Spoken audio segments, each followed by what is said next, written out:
To teach Bible outside again today. So don't be surprised if you see flinching. We have wood bees out here on my deck really bad, and my psycho dog likes to chase them. So just give you a heads up what's going on in the background. Today, I think you have the two wood bees that just flew in front of me. Anyway, today is Good Friday Part 2. Yesterday we talked about John. Today we're going to go back to Matthew and talk about stuff going on in Matthew. Matthew 27. 27 is where we're going to start today. Matthew 26 says that Pilate had released Barabbas. You should have already read that. Then he had Jesus flogged and handed him over to be crucified. Let's talk flogging. Flogging in that time would have been extremely painful. Lots of people who were flogged did not even survive the flogging to be crucified. They would have, flogging would have been whipping with a whip that would have had chunks of broken glass, whatever they could find to put in this whip, which was leather braided together with chunks of metal, broken glass, whatever in it. And they would have given him, I believe it was like 39 lashings. And usually people didn't even survive that. The pain would have been unimaginable. It would have literally ripped the flesh off of his back. Lots of bleeding, lots of pain. But of course Jesus endured all that pain and was able to survive it because he had to. Old Testament prophecies had said he would be crucified, so that's what had to happen. Then after he was flogged, the governor's soldiers took Jesus into the praetorium. It would have been kind of an open area where everybody could see what was going on. Gathered the whole company of soldiers around him, stripped him of his clothes, put a scarlet robe on him, and put a crown of thorns on his head. They were basically making fun of him. You're say you're the king of the Jews, so we're going to make you dress like a king by putting this scarlet robe on you and this crown of thorns. Once again, we're talking massive thorns that they would have shoved into his head. And anytime you have anything to do with your head injury, lots of bleeding are involved. So now you would have had all the blood from this massive crown of thorns going down into his eyes, running down into his eyes. They spit on him, struck him on the head, just pushing that crown of thorns to his head more and more, mocking him, making fun of him. As they were going out, they met a man from Cyrene named Simon.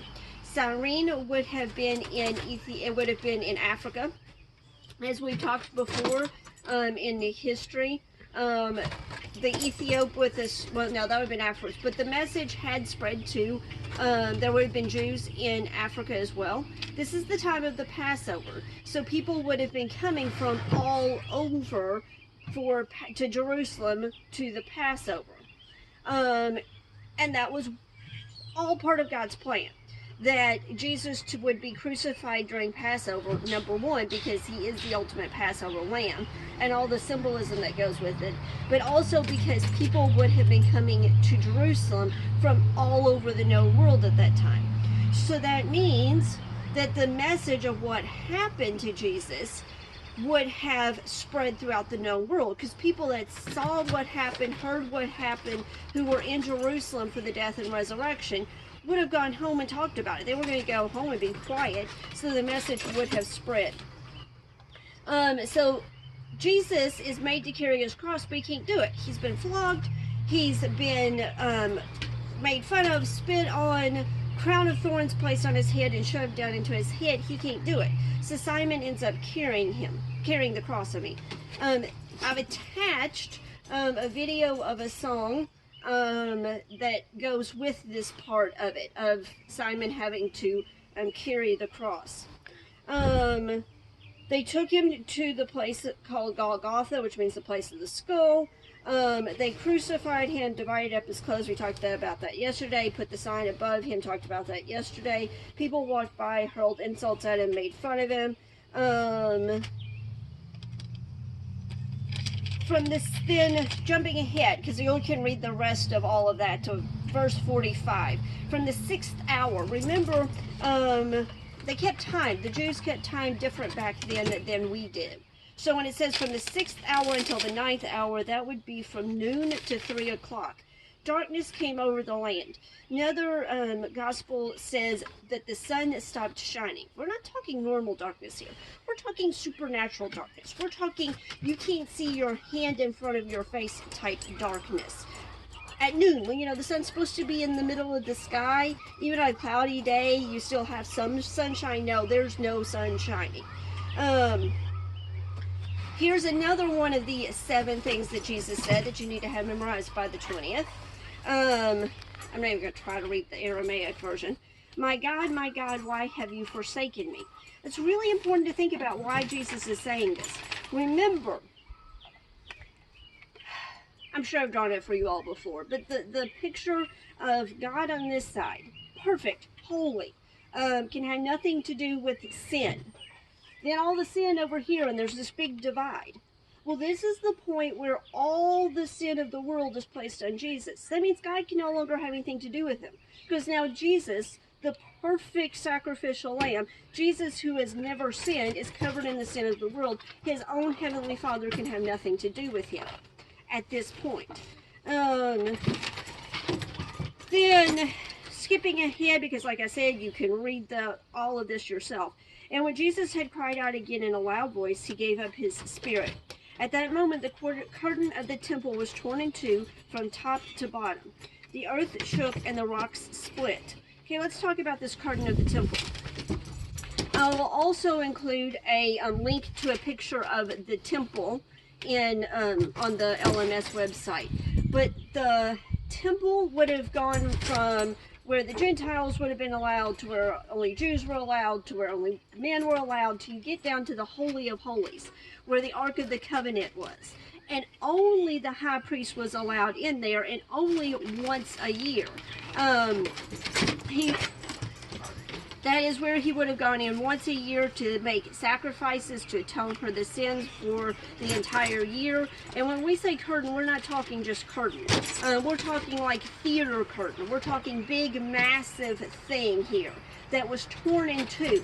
And that was very symbolic because Jesus was saying, God was saying, you don't need a high priest anymore. You don't need a Holy of Holies. Jesus has died once and for all.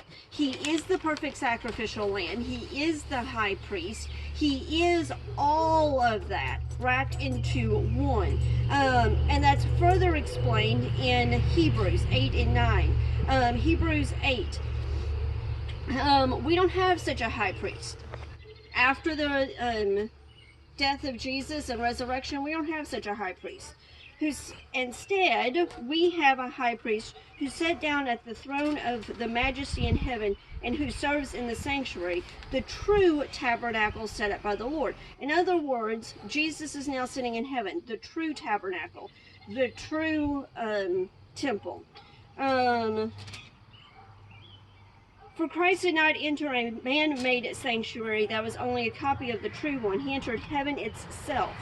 Nor did he need to enter heaven to offer himself again and again, the way the high priest entered the holy place every year with blood that is not his own.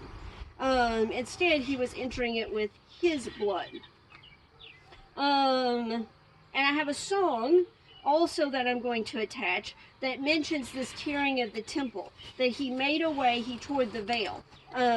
Took some license there with the song. Instead of calling it a curtain, they call it a veil, but it's the same thing. That's what the song's talking about. It's this tearing of the curtain.